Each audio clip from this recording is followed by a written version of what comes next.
Hello, YouTubers. Joe Kersey here on September 4th, Thursday, 2014 at 1500 in the afternoon, Eastern Daylight Time. Um, First, some housekeeping matters.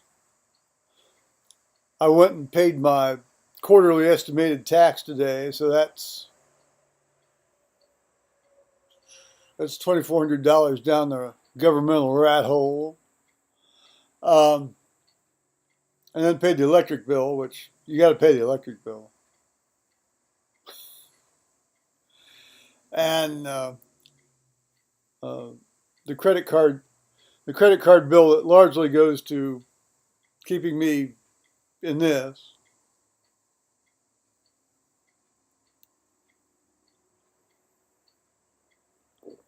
And then got back home safely by the grace of God, and it's been a very pleasant afternoon. Uh, our neighbor Liz came over. Uh, she's the one that was in one of the real estate auction video, and she came over last night quite unexpectedly, which was great. And she brought us a bag of these. She brought us a bag of these cherry tomatoes and a couple of really big tomatoes too. Uh, you know, as always in Central Ohio this time of year, the cult of the tomato is in full swing, and occasionally you can be the beneficiary of some of these this largesse. When folks are passing them around. Um, uh, the zucchini shedding. Getting rid of all the zucchini should be starting here shortly as well, which I always like to get a few of those bad boys to slice up and have, some squash and stuff. So I'm going to enjoy the next few weeks in terms of people giving this stuff away. Anyway, it was fun to talk. And she actually had a beer with us, and so inevitably that meant I stayed up late. So that's okay. Now, I told you yesterday I was going to tell you a couple of stories, and I always try to keep my word. And the I'm going to talk to you about a neurosurgeon. I'm going to probably talk to you about two neurosurgeons. And this one fellow, he's now dead, but I still won't use his name. He was a short, kind of fire plug guy. He's one of these short guys. He wasn't obese in the fire plug sense, but he was, and first time I met him, he had one of these flat tops, these burr flat top things, and uh, and he indeed was had been in the military in World War II, and I think maybe even up to the Korean War. And he was a neurosurgeon at the time. And I don't know I don't think he trained with Harvey Cushing. Anyway, he's a neurosurgeon. And it seems that at the end of the Second World War, he found himself, he'd been deployed in the Pacific Theater, and he found himself in Japan during the occupation. And they were getting ready to do these war crimes trials on these guys that had run the various prison camps and chopped prisoners' heads off and done awful, horrible things. And it seems that one of these, I guess, what they used to call Class A, one of these Class A prisoners slash criminals, had a stroke. Now, he had been convicted. They were getting ready to hang this guy, but he had this stroke. And so the authorities were faced with a bit of a dilemma. I mean, they didn't know to let this guy die, or try to save his life. So they elected to try to save his life, and this fellow that I'm telling you about did one of the earliest carotid endarterectomies in an attempt to restore blood flow to his brain. And it turned out it was successful. So after a couple of months, the guy recovered, and so then they hanged him. So they operated on him to save his life so that they could then go ahead and hang him. Now there's the government mentality at work. I will say that I did anesthesia for about 3 or 4 of his carotid endarterectomies when I was working at Grant. And it was as if Genghis Khan had ridden into the operating room and done this carotid endarterectomy. I mean, it was like,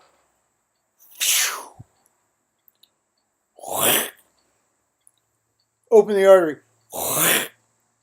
sew it back up.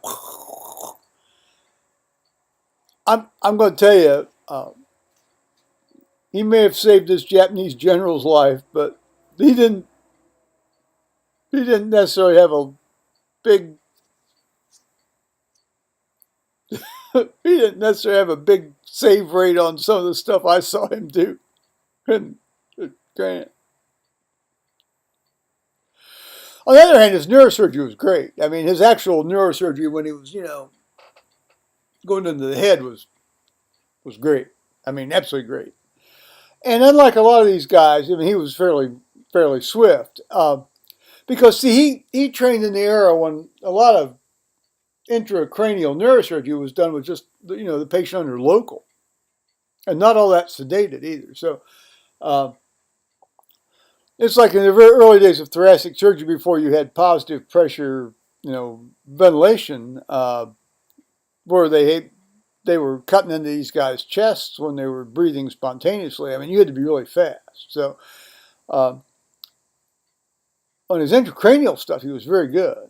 And it's always fascinating to see how fast he was and how good he did it and how well he did it. And but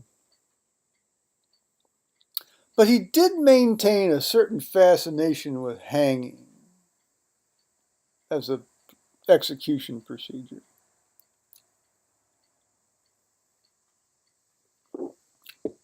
He would discuss very knowledgeably the U.S. Army hanging manual. I guess there is such a thing, or there was, in terms of how to calculate the drop and so forth. Now, it seems that somewhere along, I think this may have happened in the Korean War, he became friends with some Turkish army people. Go away, fly. And, and I don't know if Turkey does this now, but in the 50s and 60s, their method of execution was hanging, and these army guys, he stayed friends with them. I mean, he stayed in contact with them, after he left the army, and they'd invite him over for to watch hangings. So he'd go over to Turkey, sort of like on a hanging holiday. He'd just go over and watch these hangings.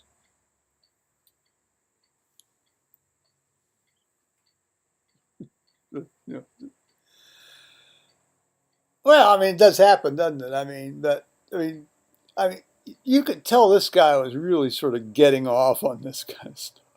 The way he talked about it. You can tell when people are really fired up about things they talk about.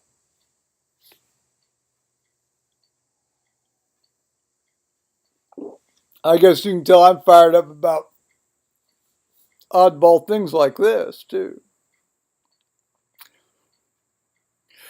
Well, anyway, He also, it was interesting. He'd sit in the lounge, and of course, he was one of these guys who like to talk. Well, hell, everybody likes to talk.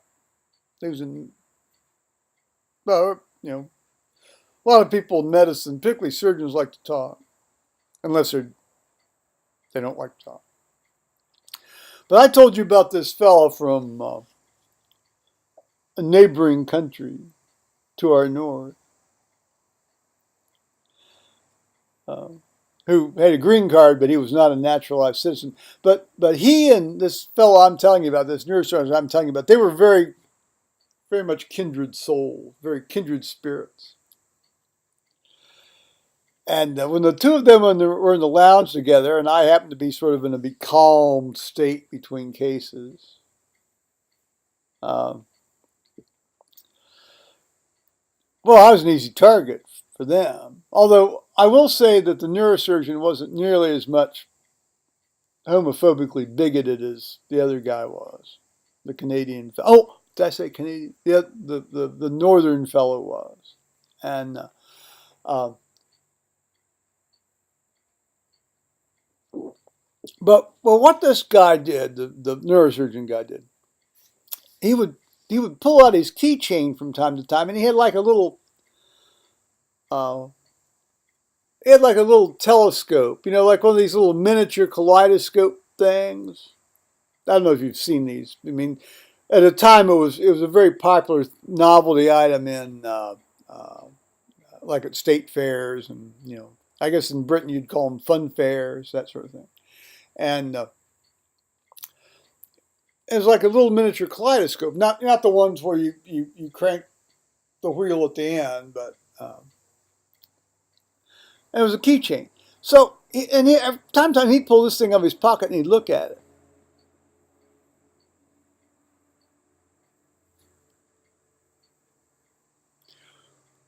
I can't say that while he did that he stroked himself. He he kind of sighed a lot like he wanted to stroke himself.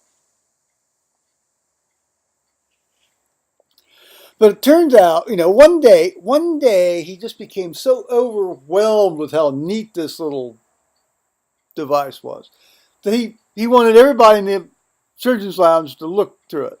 There were a number of people, and we're probably 8 or 9 people in there at the time. So we pass it around, pass it around, pass it around, pass it around.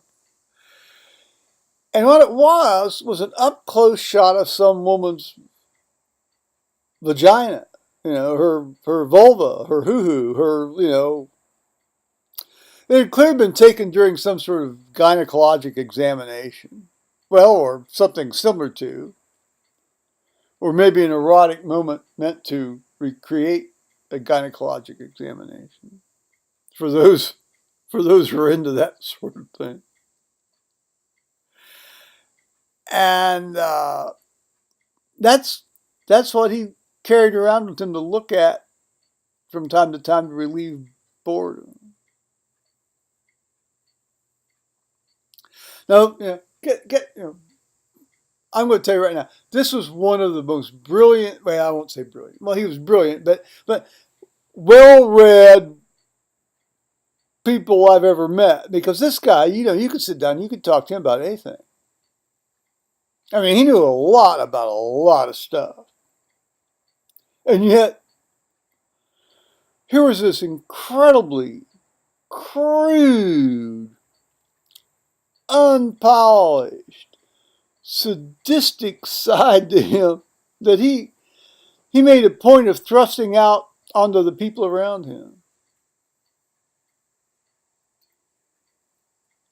This was a very strange thing for me. Well, anyway, he had a son. I'm not going to tell you his name because I think he's still alive, although, there's some rumors he may have killed himself. But nonetheless, he had a son. And he became a neurosurgeon, and I ended up doing a lot of his anesthesia. And he was also he was a good neurosurgeon. He really, really was. The only problem was this guy's about 400 pounds.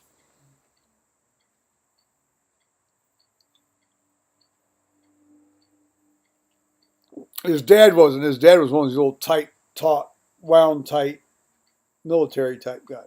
But this guy was about 400 pounds. And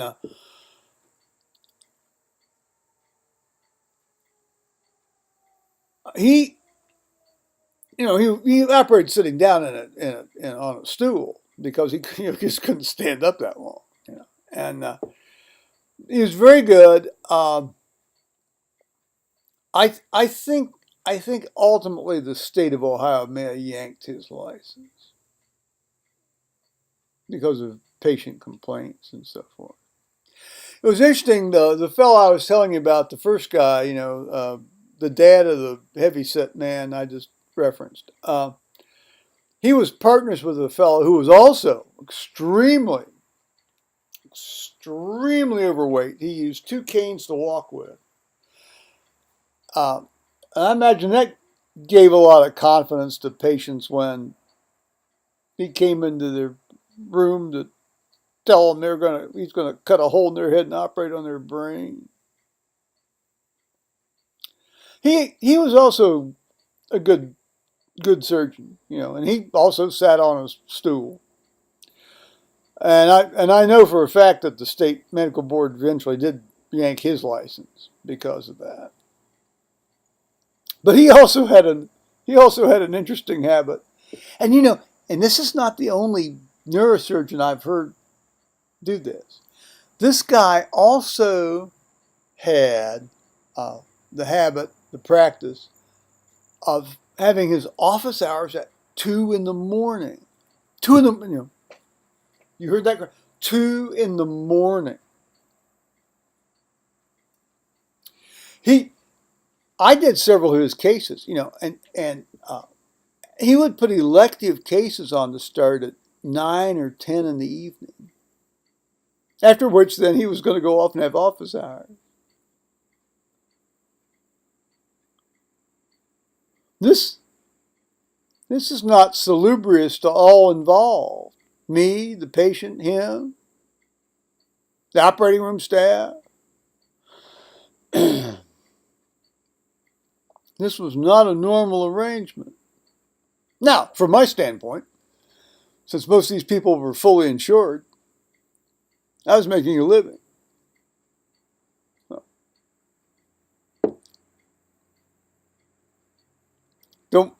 Don't bite the hand that feeds you, huh?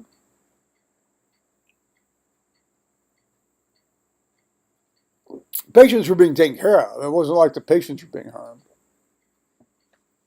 No. They were not. This guy was very, very reasonable as far as the surgeon goes. But that was that, and then just to sort of round this off, and here's a guy that is actually the epitome of normal. I mean, the actual, this man was a neurosurgeon, but he was actually very, very, very, very normal and kind and decent. And he didn't do this, office hours in the evening or late night nonsense. And we used to, I don't know how we first encountered each other, but he liked my anesthesia, and so he started requesting me, and basically I did all of his anesthesia for the last 3-4 years there while he was a grant. And he was originally from North Dakota, and his dad was a farmer. He grew up on a farm, and he talked about how when he was 5 years old, he would ride on the tractor with his dad. And as sometimes happens when you do that, he fell off the tractor.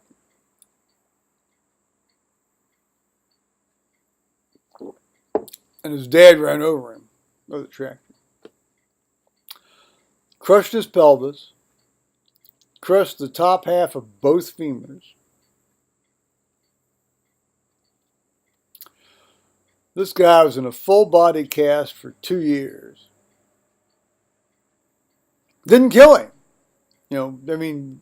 Somebody got him in somewhere fast enough that they could replace all that blood loss.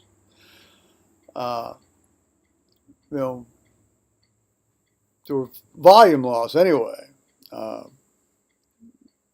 before he went into irreversible hypovolemic shock. Uh, and he was in like sort of like the, from chest down to the legs for 2 years. And since what I did was, I laid there and I read. He said I laid there and I read for 2 years. He said they'd turn me over. It's like on a spit. They'd sort of rotate him a bit, and then they had, it was like one of these circle beds, they'd flip him around a bit, So, he didn't get venous stasis problems. Well, of course, he's young enough that's not likely to happen anyway. But he says he says the last thing he remembers before he passed out was his dad leaning over him and crying, and he said, "Oh my God, I've killed my little boy." Well, fortunately, he didn't kill his little boy, and so we had really good neurosurgeon come out of that. He decided he wanted to eventually decided. I think he retired in Arizona now. He had a lot of a lot of arthritis, as you might imagine, from a lot of it, and but he liked to restore automobiles, vintage automobiles, and he restored one of these very early Packards. One model actually had an air conditioning unit in its trunk. And he'd haul it around in a trailer, enclosed trailer, and then display it. He also, again, like most neurosurgeons I've met, I'm talking about all neurosurgeons I've ever met. Excuse me. Well, possibly the exception of one, who also is now dead. He was a polymath. He could talk to you about anything pretty much for 15 or 20 minutes, in a fairly reasonable way, which is kind of my definition of an educated person anyway. But it was fun to work with all these guys. Well, it was especially fun to work with the last one. So that's today's offering here, guys. So bye-bye, YouTubers.